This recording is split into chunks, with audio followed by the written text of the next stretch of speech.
withdraw from Kuwait, or face a coalition ready and willing to employ all means necessary.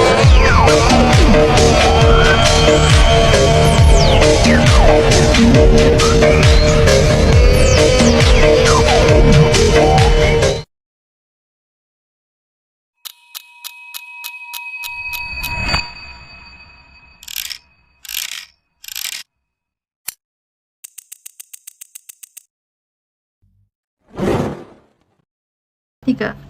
Hai, saya Kaira Umaira. Hai, saya Safrizana. Hai, saya Lydia. Rakan-rakan, tahukah anda peristiwa pencerobohan di Lahad Datu Sabah merupakan antara peristiwa yang paling tragis dalam sejarah keselamatan negara dan juga sering dianggap sebagai sejarah hitam Malaysia. Peristiwa ini bukan sahaja memberi kesan yang mendalam kepada pasukan keselamatan negara, malah kepada rakyat Malaysia secara keseluruhannya, tapi khususnya kepada penduduk di Sabah. Jadi, sebelum kita ke kronologi peristiwa pencerobohan di Lahad Datu, saya akan terangkan tentang motif pencerobohan. Kenapa orang nak ceroboh Lahad Datu di Sabah? Yang pertama, pencerobohan ini didorong oleh tuntutan wilayah Sabah oleh kumpulan yang menggelarkan diri mereka sebagai tentera diraja Kesultanan Sulu dan juga Borneo Utara. Yang kedua, kumpulan ini mendakwa Sabah sebagai tanah warisan Kesultanan Sulu berdasarkan sejarah pemerintahan lampau. Yang ketiga, mereka menyatakan tindakan tersebut dilakukan atas arahan Jamalul Kiram III, individu yang mendakwa dirinya sebagai Sultan Sulu. Yang keempat, tuntutan ini tidak diiktiraf oleh Malaysia kerana Sabah secara sah menjadi sebahagian daripada Malaysia melalui Perjanjian Malaysia 1963. Dan yang terakhir, pencerobohan ini juga dikaitkan dengan faktor politik dan juga ketidakstabilan di selatan Filipina yang mendorong kumpulan bersenjata ini bertindak agresif untuk mendapatkan perhatian antarabangsa. Dalam peristiwa pencerobohan Lahad Datu ini, ada beberapa pihak yang terlibat secara langsung dan juga tidak langsung. Yang pertama, pihak penceroboh yang terlibat secara langsung iaitu Akmibuddin Kiram. Nama penuh beliau ialah Raja Muda Akmibuddin Kiram yang merupakan adik kepada Jamalul Kiram III yang memimpin kumpulan bersenjata yang mendarat di Kampung Tan Dua, Sabah pada 11 Februari 2013. Pihak penceroboh yang kedua ialah Jamalul Kiram III yang mengisytiharkan dirinya sebagai Sultan Sulu. Beliaulah yang memberikan arahan kepada pengikutnya untuk tidak berundur diri. Dan pada tarikh 7 Mac 2013, beliau mengemukakan gencatan senjata tetapi ditolak oleh Malaysia kerana pihak penceroboh belum menyerah diri. Pihak penceroboh yang ketiga ialah anggota bersenjata Sulu. Mereka dianggarkan sebanyak 100 hingga 235 orang. Ada yang bersenjata api dan mereka mendarat melalui laut dari Filipina Selatan. Kemudian pihak Malaysia yang juga terlibat secara langsung dalam isu pencerobohan Lahad Datu ini. Yang pertama, Polis Diraja Malaysia PDRM. Unit utama pada peringkat awal yang mengawal dan mengepung Kampung Tan Dua, Sabah.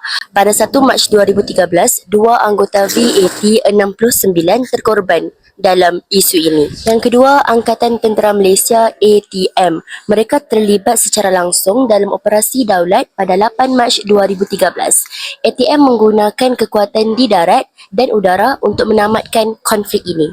Kemudian, pihak yang terlibat ialah penduduk di Sabah, khususnya penduduk di Kampung Tan Dua, kerana pencerobohan ini berlaku di kampung mereka dan kebanyakan penduduk di Kampung Tan Dua dipindahkan demi keselamatan diri mereka. Jadi, penduduk di Sabah memang terlibat secara langsung dari segi gangguan keselamatan, perintah berkurung dan juga pemindahan penduduk. Rakan-rakan, sekarang saya akan menerangkan kepada kalian semua kronologi peristiwa pencerobohan isu Lahad Datu. Pada 11 Februari 2013, seramai 235 pengganas Filipina, sebahagiannya bersenjata, mendarat di Kampung Tan Dua, Lahad Datu, Sabah. Kumpulan ini menggelarkan diri mereka sebagai askar diraja Kesultanan Sulu dan Borneo Utara. Kehadiran mereka dikesan oleh nelayan tempatan yang melihat lebih 100 orang lelaki berpakaian ala tentera dan bersenjata api. Kemudian, nelayan tersebut membuat laporan polis. Kemudian, pada hari seterusnya iaitu 12 Februari 2013, Kumpulan penceroboh yang tadi dikenal pasti berpecah kepada beberapa lokasi, iaitu di kawasan Sungai Bakau, di sebuah surau dan juga di rumah Ahmad Malandi atau dikenali sebagai Mike Bond. Kemudian pada 14 Februari 2013, Perdana Menteri Malaysia ketika itu iaitu Datuk Seri Najib Tun Razak menyatakan bahawa kerajaan akan melakukan yang terbaik termasuklah dengan mengambil inisiatif pendekatan bimbingan bagi mengelakkan pertumpahan darah sebelum mengusir penceroboh dari negara kita. Kemudian, pada hari 16 Februari 2013, Menteri Dalam Negeri Datuk Seri Hishamuddin Tun Hussein mengesahkan bahawa kumpulan tersebut menuntut Sabah dikembalikan kepada Kesultanan Sulu kerana mereka mendakwa Sabah diambil oleh British daripada Kesultanan Sulu. Kemudian, pada 24 Februari 2013, Kerajaan Filipina menghantar sebuah kapal misi kemanusiaan. Kapal misi kemanusiaan ini bertujuan untuk membawa pulang 180 anggota kumpulan Sulu, termasuklah 30 orang pengawal bersenjata. Namun, kumpulan tersebut masih bertahan di Lahad Datu. Pada 26 Februari 2013, tempoh akhir pengusiran kumpulan penceroboh tamat. Tetapi, rundingan masih diteruskan. Dan Abmi Mudin Kiram menegaskan hanya Jamalul Kiram III yang boleh mengarahkan tenteranya berundur. Pada tarikh 1 Mac 2013, dua anggota keselamatan negara ditembak mati. Pertempuran tercetus apabila kumpulan penceroboh cuba keluar dari kepungan polis di kawasan Kampung Tandua. Kemudian pada 7 Mac 2013, Jamalul Kiram III mengumumkan genjatan senjata. Namun, kerajaan Malaysia menolak genjatan senjata dan menuntut penceroboh meletakkan senjata tanpa syarat dan juga menyerah diri. Kemudian, Perdana Menteri Malaysia pada ketika itu, Najib mengumumkan pembentukan kawasan keselamatan khas Pantai Timur Sabah. Kemudian kita teruskan pula pada 8 Mac 2013, Ketua Polis Negara Malaysia Tan Sri Ismail Omar mengumumkan 52 pengganas Sulu termasuklah ketua berpangkat Jeneral terbunuh dalam operasi Daulat. Lebih 50 individu ditahan di bawah SOSMA 2012. Kemudian pada 23 Mac 2013, pasukan keselamatan menahan dua individu penting, iaitu seorang rakyat tempatan yang membekalkan makanan, minuman, ubat-ubatan, pengangkutan dan tempat perlindungan serta seorang pemerintah tentera pengganas Filipina. Hari terakhir kronologi peristiwa pencerobohan di Lahad Datu Sabah, iaitu 10 April 2013. Konflik pencerobohan Lahad Datu diisytiharkan tamat secara rasmi. Tetapi rakan-rakan, apakah kesan atau implikasi yang terjadi disebabkan oleh pencerobohan ini? 12 perwira negara terkorban, 56 pengganas terbunuh, 6 orang awam maut, 416 individu ditahan, 110 disiasat di bawah SOSMA 2012, Eskom ditubuhkan hasil operasi Daulat dan pada 8 Jun 2018, Mahkamah Persekutuan mengekalkan hukuman mati ke atas 9 warga Filipina. Seterusnya, Lydia.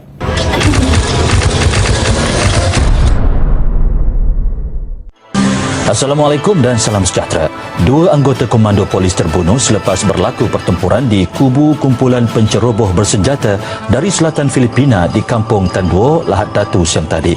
Suruhanjaya Polis Sabah Datuk Hamzah Taib memaklumkan kejadian turut mengakibatkan 3 lagi anggota komando cedera. Manakala di pihak kumpulan penceroboh 12 anggota mereka didakwa terbunuh. Menurut Datuk Hamzah, kejadian berlaku kira-kira jam 9.59 pagi tadi dan berlarutan antara 20 hingga 30 minit. Beliau juga mengesahkan kumpulan penceroboh itu melepaskan tembakan terlebih dahulu ketika pihak keselamatan sedang mengetatkan kepungan di lokasi persembunyian mereka di Kampung Tanduo. Sebentar tadi, Khaira telah menerangkan tentang kronologi dan latar belakang pencerobohan di Lahad Datu. Persoalannya, mengapakah perkara ini terjadi? Assalamualaikum dan salam sejahtera.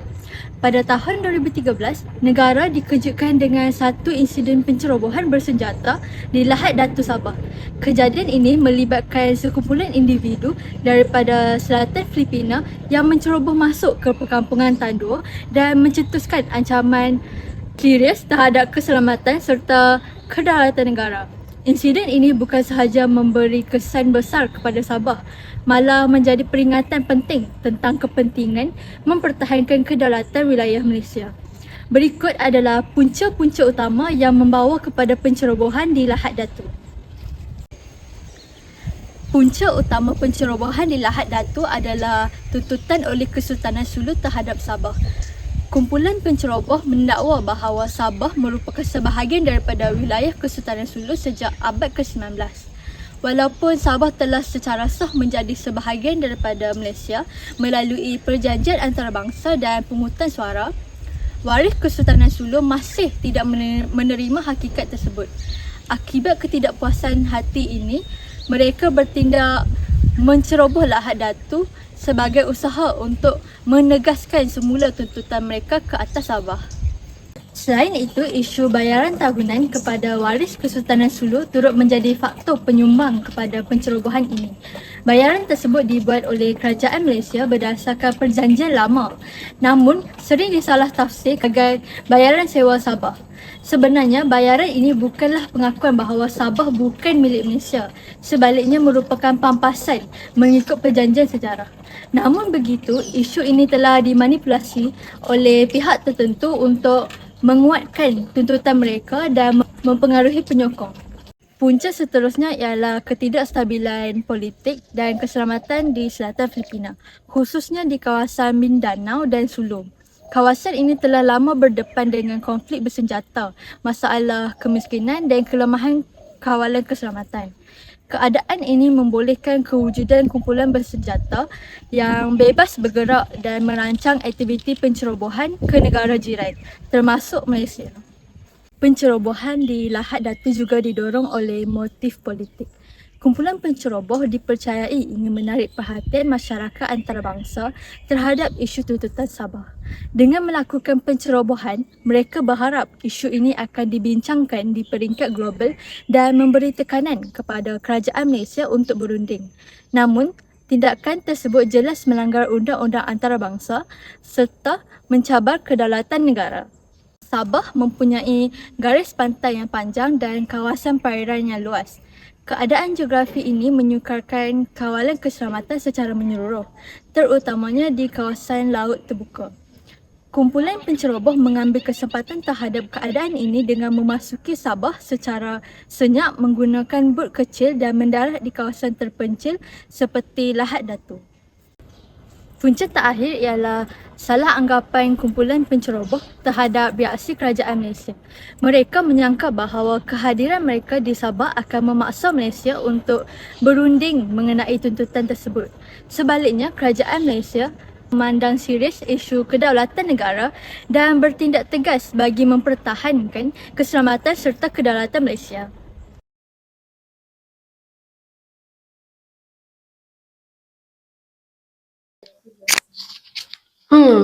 Jika Sabah bukan milik mereka, mengapa bayaran tahunan masih dibuat? Bayaran itu adalah bayaran penyerahan Sabah, bukan bayaran sewa seperti yang dikata. Salah faham terhadap perjanjian ini telah digunakan untuk menguatkan alasan pencerobohan. Di selatan Filipina, konflik bersenjata telah lama berlaku. Kumpulan bersenjata telah bergerak bebas di kawasan yang tidak stabil. Oh, jadi kawasan bergolak ini menjadi tempat yang subur untuk tindakan berisiko. Keadaan tersebut membuka ruang kepada kemasukan ke Sabah melalui jalan laut. 2, 3. Jika dunia memandang ke arah kita, sudah pasti suara kita akan didengar. Tindakan ini dilihat sebagai usaha menarik perhatian antarabangsa. Ia bukan sekadar tentang isu sejarah, tetapi strategi untuk memberi tekanan politik.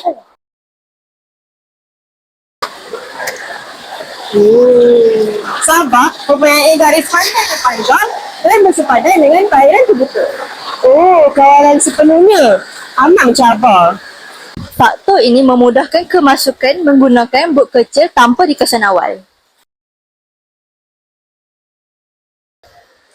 Saya rasa Malaysia mungkin akan berunding. Namun, Malaysia mempertahankan kedaulatan negara melalui tindakan keselamatan.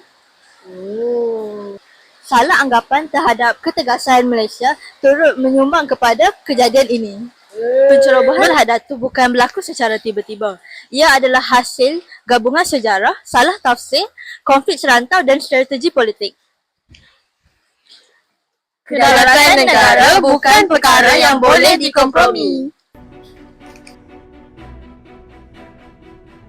12 Februari lalu, polis menerima pencerobohan sekumpulan lelaki dan hasil risikan mendapati kira-kira 150 anggota dan mendakwa mereka adalah tentera Diraja Kesultanan Sulu diketuai Raja Muda Azumuddin. Rundingan dimulakan pada 14 Februari bagi meminta kumpulan bersenjata itu menyerah diri namun tetap berdegil dan menuntut Sabah yang didakwa sebagai hak milik Sultan Sulu. 1 Mac lalu, pertempuran meletus selepas anggota penceroboh melakukan serangan mortar kepada pasukan negara di Lahad Datu. Pertempuran berdarah itu mengakibatkan seorang pegawai dan anggota polis terbunuh, manakala 3 lagi cedera sementara 12 penceroboh maut. Mereka yang terbunuh adalah ASP Zulkifli Mamat dari Besut, Terengganu dan Sarjan Sabarudin Daud dari Sabak Bernam, Selangor. Selepas serangan pertama itu, polis Diraja Malaysia PDRM menghantar pasukan tambahan sekitar Lahad Datu untuk mempertingkat kawalan keselamatan selain melakukan rondaan di sekitar kawasan kejadian. Anda semua mesti dah bosan kan dengan peperangan ini? Jadi, daripada menerangkan peperangan ini secara biasa, saya akan sampaikan peperangan ini dalam bentuk berita supaya lebih mudah difahami dan menarik. Jadi, hari ini saya akan membentangkan berita mengenai kesan-kesan pencerobohan Lahad Datu di Malaysia.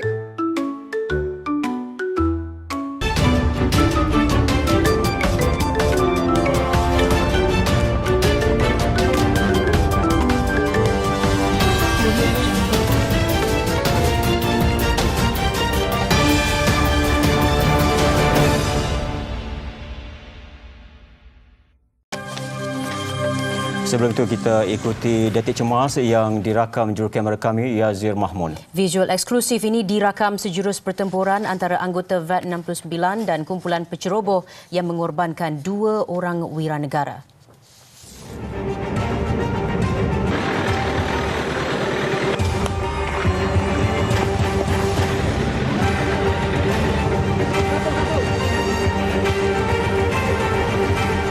Mac 2013, peristiwa Lahad Datu menjadi catatan pencerobohan terpenting dalam sejarah pasca merdeka. Konflik bersenjata terakhir berlaku semasa era insurgensi komunis hingga lewat tahun 1989 dan 69 komando antara watak utama yang gagah mendepani pertempuran.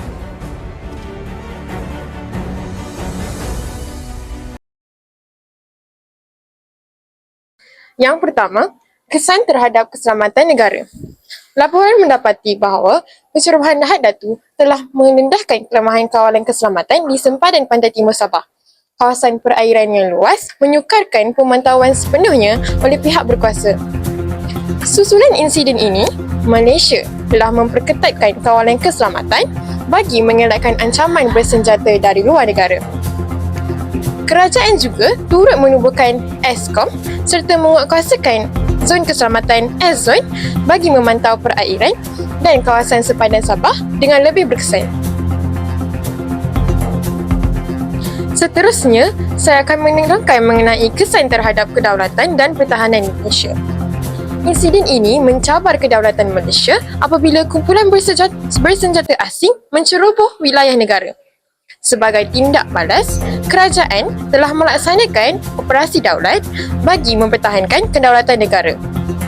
Selain itu, tahap kesiapsiagaan Angkatan Tentera Malaysia serta agensi keselamatan lain turut dipertingkatkan bagi memastikan keselamatan negara sentiasa terjamin. Baiklah, kita akan meninjau kesan pencerobohan Lahad Datu terhadap ekonomi tempatan. Bersama saya ialah pakar ekonomi yang terlibat secara langsung dengan aktiviti perniagaan di kawasan ini. Baiklah, boleh saudari kongsikan apakah kesan yang dirasai? Okey, terima kasih saudari atas soalan yang diajukan. Bagi saya lah, sebagai pakar ekonomi, saya rasa dari sudut ekonomi ni, pencerobohan ni dia telah menjejaskan aktiviti ekonomi di Lahad Datu dan kawasan sekitarnya. Sebab apa? Sektor pelancongan dan perniagaan di Lahad Datu ni dia mengalami kemerosotan akibat kemelesetan terhadap faktor keselamatan. Ya, saya setuju. Baiklah, jadi pada pendapat anda, apa pula kesan jangka panjang terhadap ekonomi di kawasan ini? Ya, kemerosotan ni dia berlaku bukan dalam jangka masa yang pendek, dia berlaku dalam jangka masa yang panjang. Sebab apa? Pelabur dari negara-negara luar, mereka menjadi lebih berhati-hati untuk melabur di Lahad Datu Sabah ni atas faktor keselamatan. Baiklah, terima kasih kepada saudari.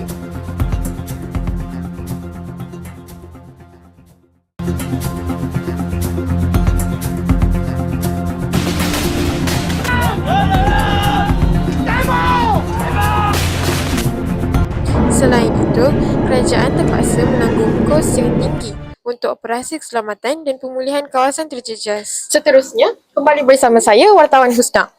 Kita akan melihat kesan pencerobohan Lahad Datu terhadap aspek sosial dan psikologi masyarakat. Di sini, bersama saya ialah seorang penduduk tempatan yang melalui situasi ini ketika insiden berlaku. Baiklah saudari, boleh saudari kongsikan bagaimana keadaan masyarakat pada waktu tersebut? Sebagai seorang penduduk tempatan yang terkesan, isu pencerobohan ini menyebabkan penduduk tempatan hidup dalam keadaan takut dan tidak selamat sepanjang insiden berlaku. Baiklah, jadi apakah tindakan yang diambil untuk melindungi penduduk? Tindakan yang diambil oleh kerajaan ialah kerajaan melakukan inisiatif untuk memindahkan penduduk, di mana pemindahan penduduk dilakukan bagi menjamin keselamatan orang awam. Baiklah, terima kasih saudari.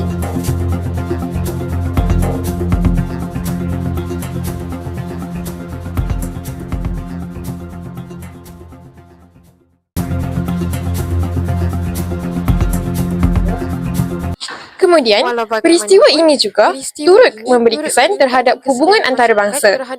Dari perspektif antarabangsa, hubungan diplomatik antara Malaysia dan Filipina menjadi lebih sensitif berkaitan isu tuntutan ke atas Sabah. Malaysia juga meningkatkan kerjasama keselamatan serantau bagi menangani ancaman rentas sempadan.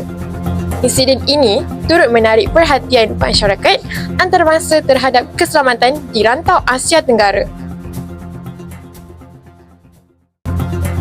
Yang, sini jap. Sejak kejadian tu berlaku, hidup kita dah tak sama macam dulu. Pendapatan ayah makin kurang. Pelancong pun takut nak datang Lahad Datu. Barang laut pula susah nak jual. Betul tu. Dulu kita cukup makan. Sekarang semuanya kena berjimat. Barang makin mahal. Tapi pendapatan makin sikit. Betul tu yang. Bila keselamatan terjejas, ekonomi pun tergugat. Ramai yang kawan ayah yang terpaksa tutup kedai sebab takut tanggung kerugian.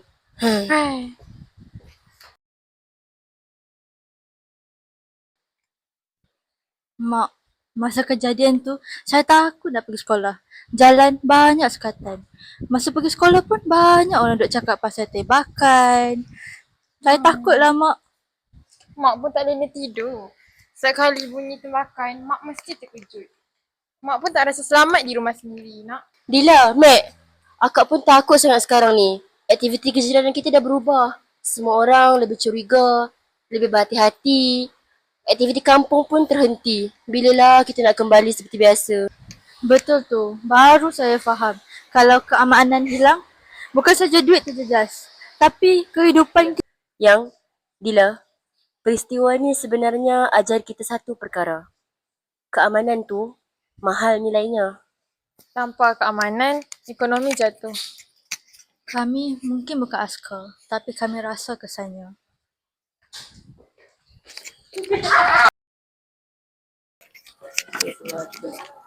Kesimpulannya, isu pencerobohan Lahad Datu telah memberikan kesan yang besar terhadap keselamatan, kedaulatan, ekonomi, masyarakat serta hubungan antarabangsa Malaysia. Insiden ini menjadi peringatan bahawa kedaulatan dan keamanan negara perlu dijaga dan dipertahankan. Saya akhiri laporan khas ini dengan satu peringatan. Keselamatan negara adalah tanggungjawab bersama. Sekian, terima kasih.